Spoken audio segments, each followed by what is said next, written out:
Hi ನಮಸ್ಕಾರ ಎಲ್ರಿಗೂ. ನಾನು ನಿಮ್ಮ ಮೇಕಪ್ ಆರ್ಟಿಸ್ಟ್ ರಂಜು. ನನಗೆ ಇವತ್ತೊಂದು ಕ್ಲೈಂಟ್ ಫೋನ್ ಮಾಡಿದರು. ಚಾರ್ಜಸ್ ಏನೇನಿದೆ ನಾ ಎಲ್ಲ ಹೇಳಿದ್ದೆ ಅವ್ರಿಗೆ. ಓಕೆ ಅಂತ ಹೇಳಿದ್ರು ಅವರು. ನಾನ್ ಬ್ರೈಡು ಇದ್ದೀವಿ ಅಕ್ಕ, ಒಂದು 4-5 ಜನ ಲೈಟ್ ಮೇಕಪ್ ಬೇಕು ನಮಗೆ, ನಾನು ಆಮೇಲೆ ಕಾಲ್ ಮಾಡ್ತೀನಿ ಅಂತ ಹೇಳಿದರು. ಓಕೆ ಅಂತ ಹೇಳಿದ್ದೆ. ಇವತ್ತು ಫೋನ್ ಮಾಡಿದ್ರು ಅವರು. ಫೋನ್ ಮಾಡಿ ಬ್ರೈಡಲ್ಲಿಗೆ ಅಷ್ಟು ಚಾರ್ಜ್ ಓಕೆ ಅಕ್ಕ, ನಾನ್ ಬ್ರೈಡಿಗೆ ಯಾಕೆ ಇಷ್ಟು ತೊಗೊತೀರಾ ಅಂತ ಕೇಳಿದ್ರು ಅವರು. ನಾನು ಹೇಳೋ ಮಾತಿಗೆ ಆಲ್ಮೋಸ್ಟ್ ಎಲ್ಲ ಮೇಕಪ್ ಆರ್ಟಿಸ್ಟ್ ರಿಲೇಟ್ ಆಗ್ತಾರಂತ ನನಗನ್ಸುತ್ತೆ. ಬ್ರೈಡಲ್ ಆಗಲಿ ನಾನ್ ಬ್ರೈಡ್ ಆಗಲಿ, ಆ್ಯಕ್ಚುಲಿ ಗ್ರೂಮ್ ಮೇಕಪ್ ಆದರೂ ಆಗಲಿ, ಸ್ಕಿನ್ ಹೈಡ್ರೇಟ್ ಮಾಡ್ಕೊಳ್ಳೇಬೇಕು.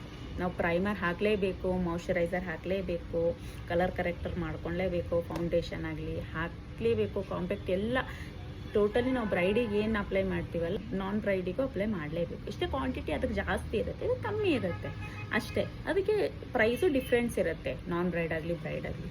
ಅವರು 500 ರೂಪಾಯಿ ಮಾಡ್ತಾರಕ್ಕ, ಇವರು 1000 ರೂಪಾಯಿ ಮಾಡ್ತಾರೆ. ಮಾಡ್ತಾರೆ 500 ರೂಪಾಯಿ ಮಾಡೋರು ಇದ್ದಾರೆ, ಇಲ್ಲ ಅಂತಲ್ಲ. ನಮ್ಮ ಎಲ್ಲ ಊರಲ್ಲಿದ್ದಾರೆ.